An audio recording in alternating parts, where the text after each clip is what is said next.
Good morning and welcome to Church at Home with Rachael for Wednesday, the 14th of April. I hope you're having a great day.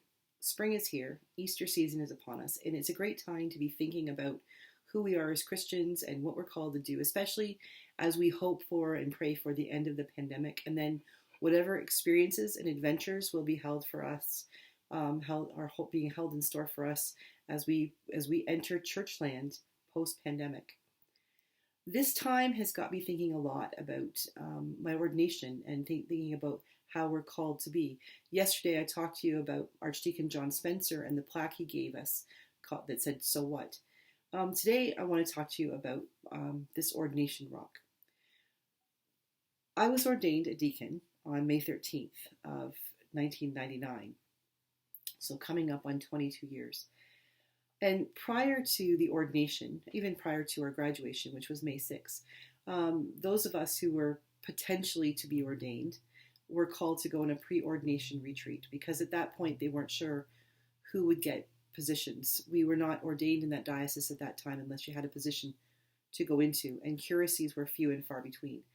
So I went off to my ordination retreat, having found out literally as I was going out the door when the bishop called to tell me that I would be going into Stratford and Mitchell as the deacon in charge post my ordination to the diaconate on May 13th. I would start June 1st.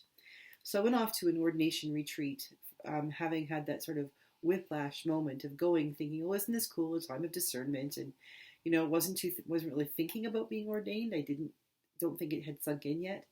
And then all of a sudden finding out that yes, indeed, I would be ordained in about 2 weeks. And all of a sudden it hit me hard. My world was about to change. At that at the pre-ordination retreat, we had another Archdeacon Brenda Clark from up Meaford Way.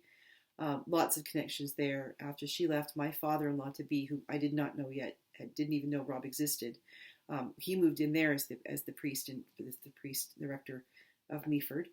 And eventually, later in life, in 2019, just as I left St. James Halifax, Brenda came back to St. James Halifax, where she had been raised up to ordination herself many years before. And she is now the honorary assistant to my successor in that parish. So it's a small world, and God does some pretty amazing things. But Brenda was my ordination retreat, pre-ordination retreat leader.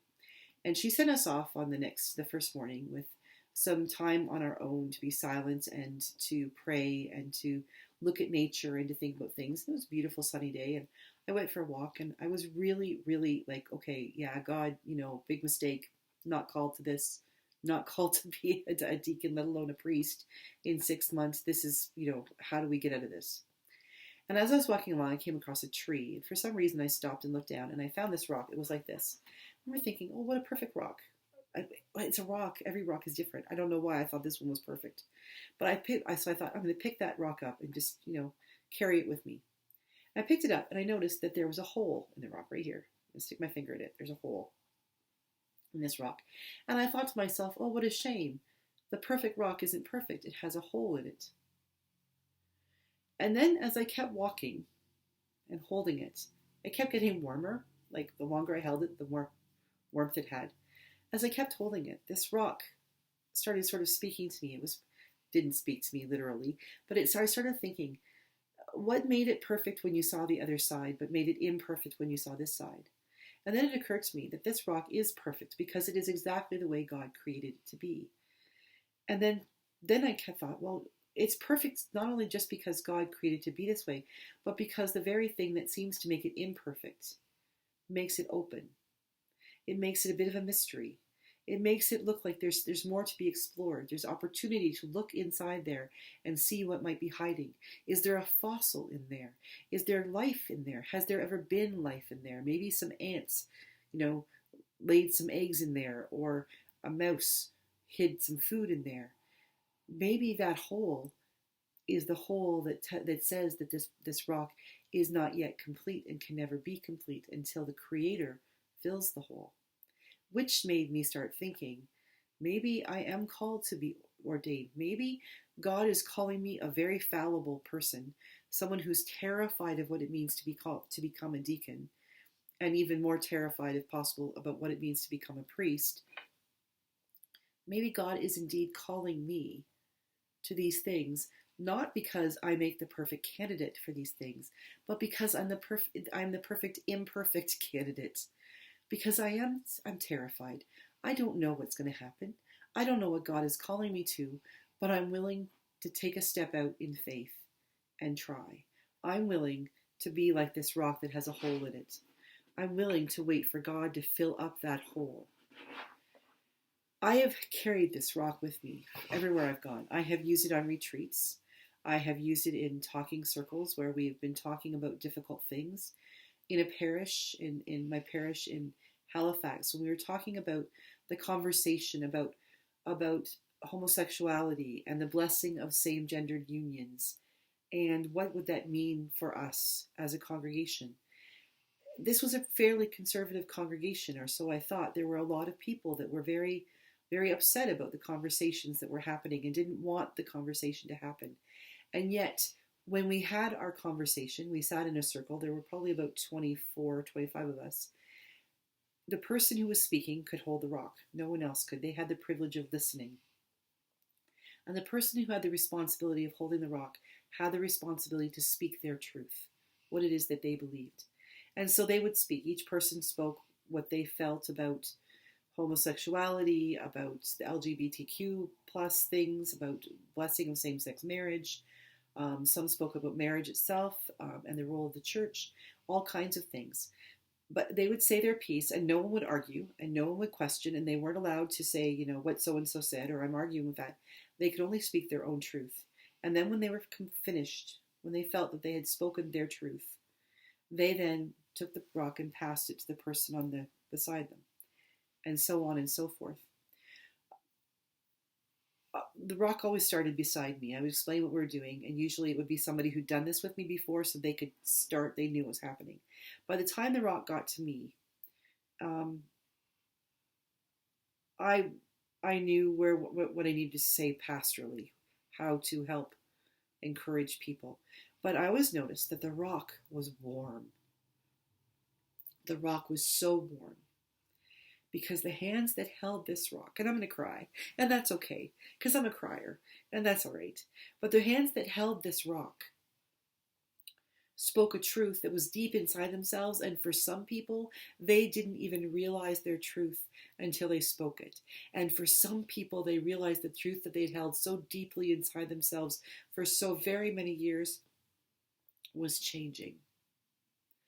Ideas and opinions and things that they thought were concrete and hard-formed and never would be changed were being changed by the Holy Spirit.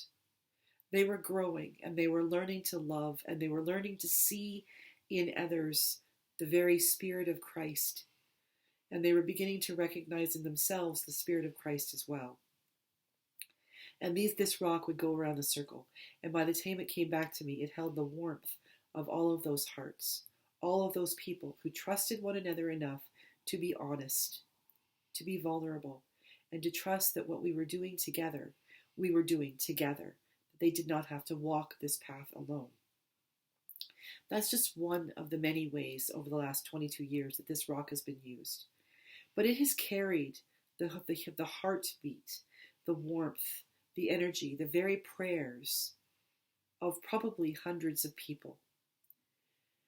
And this rock is a reminder to me that every single person that has held this rock, every single person who has held this rock has been perfect in the eyes of God, because they were living out the lives that God called them to live, and they were willing to allow God to change them and to erode them and to smooth them and to rough them up in ways that made them into exactly who God wanted them to be, or was making them in process of becoming who God wanted them to be.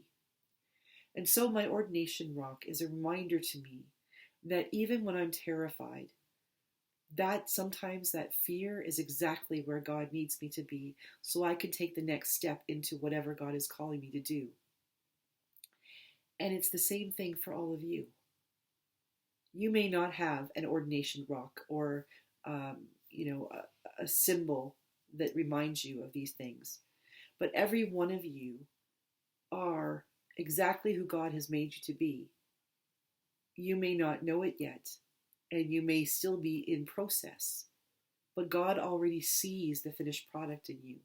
God already sees the perfection in your imperfection. And so I encourage you, as we continue to prepare for post-pandemic times in our world, in the church, in our lives, allow yourself to be encouraged that God is already seeing perfection in what you look like, in what your church community looks like, in what our diocese, the world looks like. And we are working together toward that.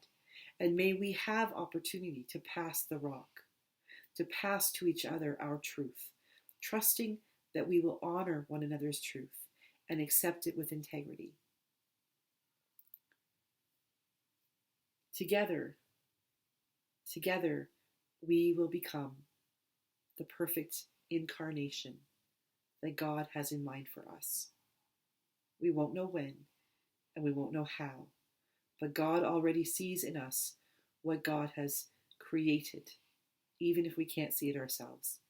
So together, in our imperfection, let's work on seeing others' perfection, encouraging them, allowing others to encourage us, that we together might fully serve God in the ways that God has called us to serve. Some through ordination, some through Sunday school teaching, some through motherhood or fatherhood, some through delivering papers.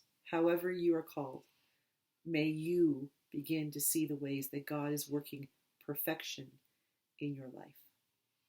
God bless you. Stay safe, and I will see you tomorrow for Church at Home with Rachael.